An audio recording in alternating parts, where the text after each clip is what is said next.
The best topical treatment that has been the most studied is a chemical compound called DEET, which is very popular and well-known over-the-counter bug sprays that are easily able to be purchased. And it does work quite well, but it's not the only thing that can be used. There are about 5 or so other EPA-registered products, EPA being the Environmental Protection Agency, so individuals can access that freely on the internet and look that up, and I would highly encourage that if DEET is not going to be used, then something else like Picaridin, to check with the EPA. Now, one important one is for the natural substances.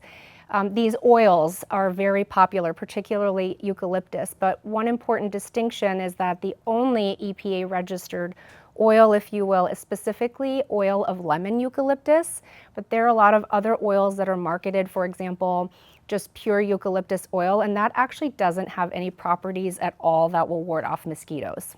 One thing that does work is a spatial repellent device. So what this is, it's typically a small device that you can put on your tabletop near where you're sitting or hanging out, and it comes with this little chemical compound disc that is then heated up.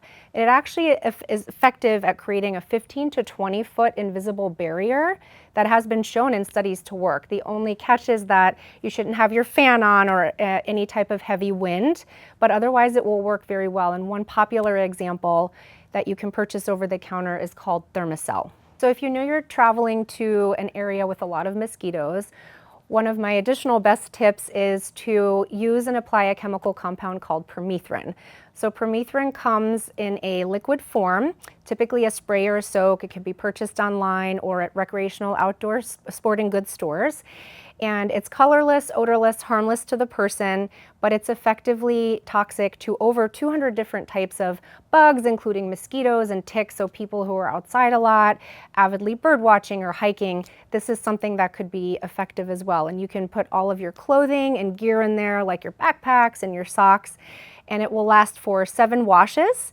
So in addition to using something topical like DEET, for example, or another EPA-registered product on your skin, and the permethrin on your clothing and gear, that provides a really wonderful sort of invisible barrier against mosquitoes and other types of vectors.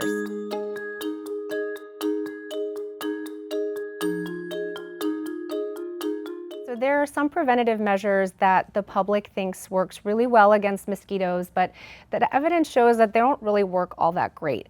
So the first example I can think of would be citronella candles. Now, it's not that they don't work at all.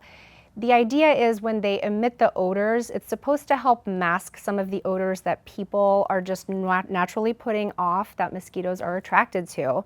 But the issue is, even if there's just a little bit of a wind or there's a fan going and it's blowing the citronella another direction, not only is it not working, but it's really only working right around the area of the candle, which is a really small radius.